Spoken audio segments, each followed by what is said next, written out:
This information is very preliminary and is subject to change. We want to give you and the public as much information as quickly as possible.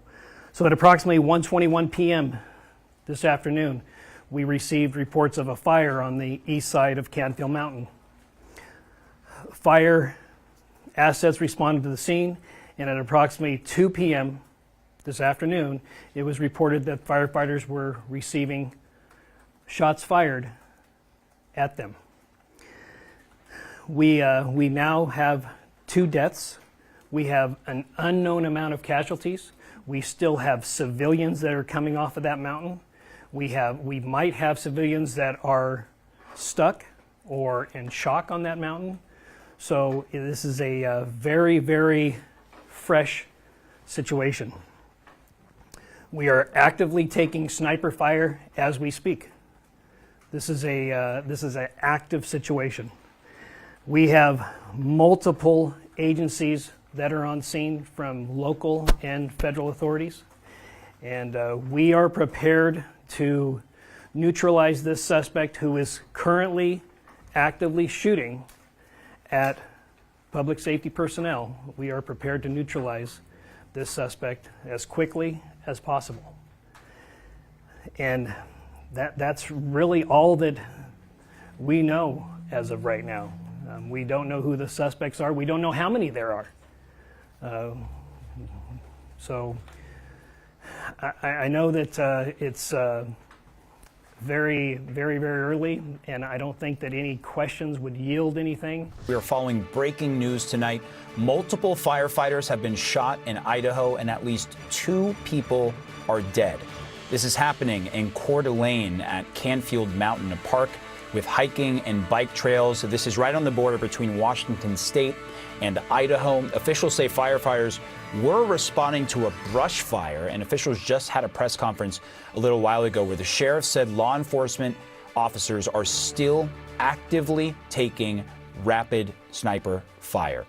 I want to bring in CNN's senior law enforcement analyst and former Washington, D.C. Police Chief Charles Ramsey and former Boston Police Commissioner Chief Ed Davis. Chief Davis, I want to start with you because, look, still a very much active scene. They're saying they're taking active sniper fire. They believe it is coming in rapid fire as well. Can you just talk to me about how you are assessing what we know so far from this situation?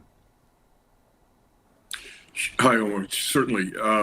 This is sort of a police department's worst nightmare.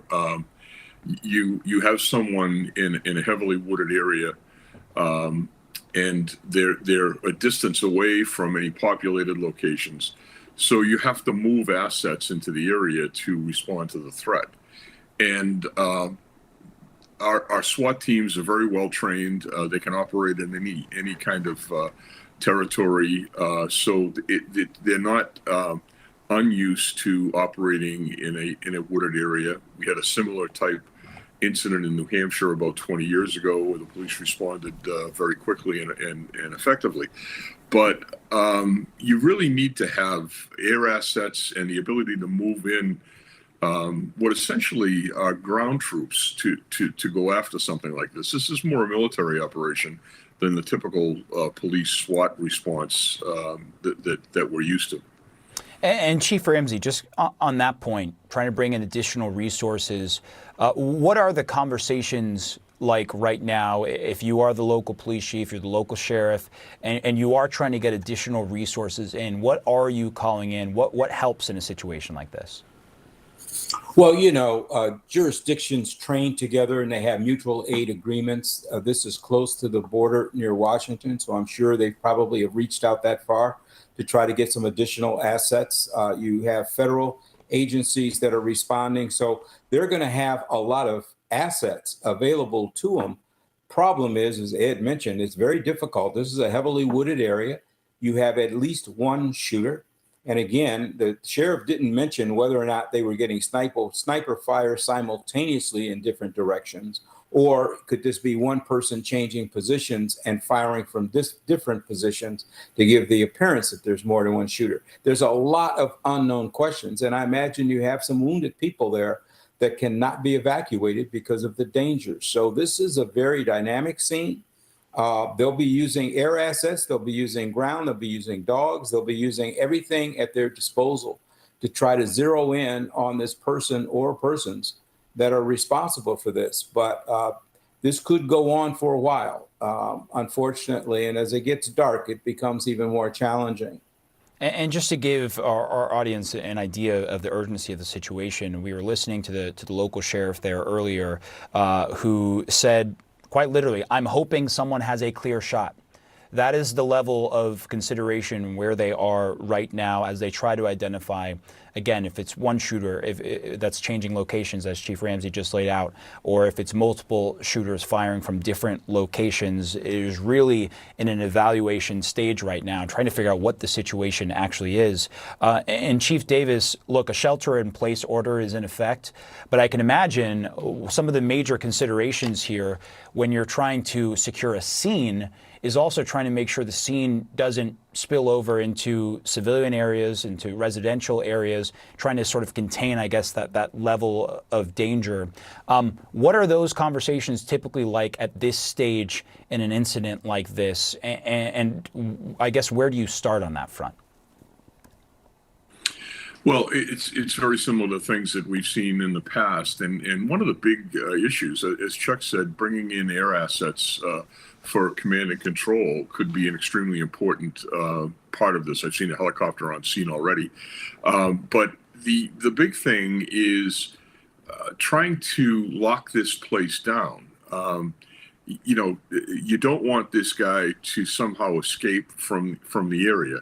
And to your point, Omar, going into places that haven't been affected yet. So one of the big issues is a perimeter, and that's clearly fundamental to what we do in a situation like this. But a perimeter takes a lot of staffing, so it's a matter of moving resources into the area. And unlike the military, which can move large numbers of people around, they have the air assets to move small units into combat. Police helicopters don't have that kind of capacity. You might get 2 or 3 people, but you're not going to get sufficient numbers to set up a strong perimeter. So a lot of it depends on the terrain. A lot of it depends on how many people they can get in there and the equipment that these people have. These are high-powered rifles that are being used. Handguns don't do the trick in a situation like this. You need to have similar type of weaponry that's being used against you. And, as we can clearly see, that the local police and sheriff's department will be scaling up the resources they use to try and respond to this, given the gravity of the situation that we are looking at. Again, 2 people killed at this point, as we understand from the sheriff. Chief Ramsey, we've also heard from the deputy director of the FBI saying FBI assets are headed to the scene in Coeur d'Alene to provide tactical and operational support, emphasizing it's an active scene, as we've also heard from some local officials there on the scene. What exactly does tactical and operational support mean when you have the FBI coming in to assist what we've already seen happening at the local level? Well, I mean, they have their version of SWAT in the FBI. They have other assets that they can bring to bear to try to, again, locate this individual. That's the most important thing. As Ed mentioned, trying to establish a perimeter is difficult under normal circumstances, let alone in an environment like you're talking about right now. And it doesn't sound like they really know exactly where this individual is. So it's going to make it even more difficult. But certainly the FBI, the ATF, all those federal agencies are very, very skilled in trying to neutralize a situation, locate an individual. They have the skill, they have the expertise to do it. And one thing I need to just make clear, because it's been mentioned a couple times when the term neutralize has been used, this is not a de-escalation type of situation. This is an active shooter, a sniper. He's killed 2 people. Lord knows how many other have been wounded and perhaps even killed that they can't get to. If they get a clear shot, they're going to take it. And that's just the way it is. But they've got to locate this individual. They have got to stop the killing, period. And whatever it takes to do that is what they're going to do. And again, as we've heard from the sheriff, that seems to be the #1 priority right now. Again, as he just laid out plainly as he was speaking to reporters. If someone has a clear shot in regards to his law enforcement folks, he wants them to take it.